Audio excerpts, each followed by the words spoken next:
আজকে ভাই আপনাদের মাঝে একটা কথা শেয়ার করতে আসলাম, কারণ আমার এক এলাকার বড় ভাইয়ের কথা শুনে আমার খুব খারাপ লাগছে, এই জন্য তার সাথে দেখা করতে আসলাম। এই যে কালাম ভাই একটু কাজটা আসসালামু আলাইকুম। সালাম হয়েছে ভাই, আমার বড় ভাই, ঠিক আছে। এর বাড়ি হয়েছে ফুলছড়ির ভিতরে। আমার এলাকার এই মেয়ে বিয়ে করছে, নাম কালাম ভাই। এর মতন সোজা কোনো লোক নাই, কিন্তু এই ভাই ভাই তিনটা বাচ্চা ভাই, একটা না দুইটা না তিনটা বাচ্চা। তার বউরে শখ কইরা অনেক টাকা দিয়ে একটা ফোন কিনে দিছে। কোন এক মিজান নাকি নামে একটা ছেলের সাথে সম্পর্ক করছে, ঠিক আছে। পাটকারি বাড়ি, টিকটাক মিকটাকে মানে মানে এগুলো মিলে ঝিলে হয়েছে। আজকে ভাইয়ের তিনটা বাচ্চা রেখে ভাই মেয়েটা চলে গেছে।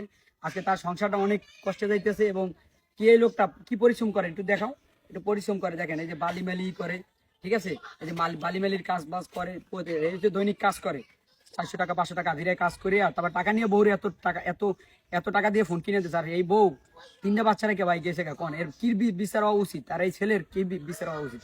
একটা মসজিদ ভাঙ্গা একটা সংসার ভাঙ্গা সমান কথা। আপনারা কমেন্টে জানান যে ওরা আমরা কি করবো ভাই, আপনারা জানাবেন। এই আপনাদের উদ্দেশ্যে এই ভিডিওটা করা, আপনারা জানাবেন আর আমরা খুঁজবো, ঠিক আছে ভাই। কিছু বলবেন, বলেন। আমি বলি, সে একটা স্টুডেন্ট ছিল, সেই স্টুডেন্ট জগতে থাইকা কেমনে এই 3 বছর মাকে নিয়ে যায়, তার মাথায় মোটেও সেন্স নাই। সে পারতো একটা আবিয়ত মেয়ে নিয়ে যেতে, কিন্তু আমার সংসারটা কেন সে ভাঙলো, সে জানি না ওই কাজটা কেন করলো। এটা আপনাদের কাছে আমি জানাইলাম, আপনারা সেই বিচারটা পাবলিক থেকে আপনারা করে দেবেন।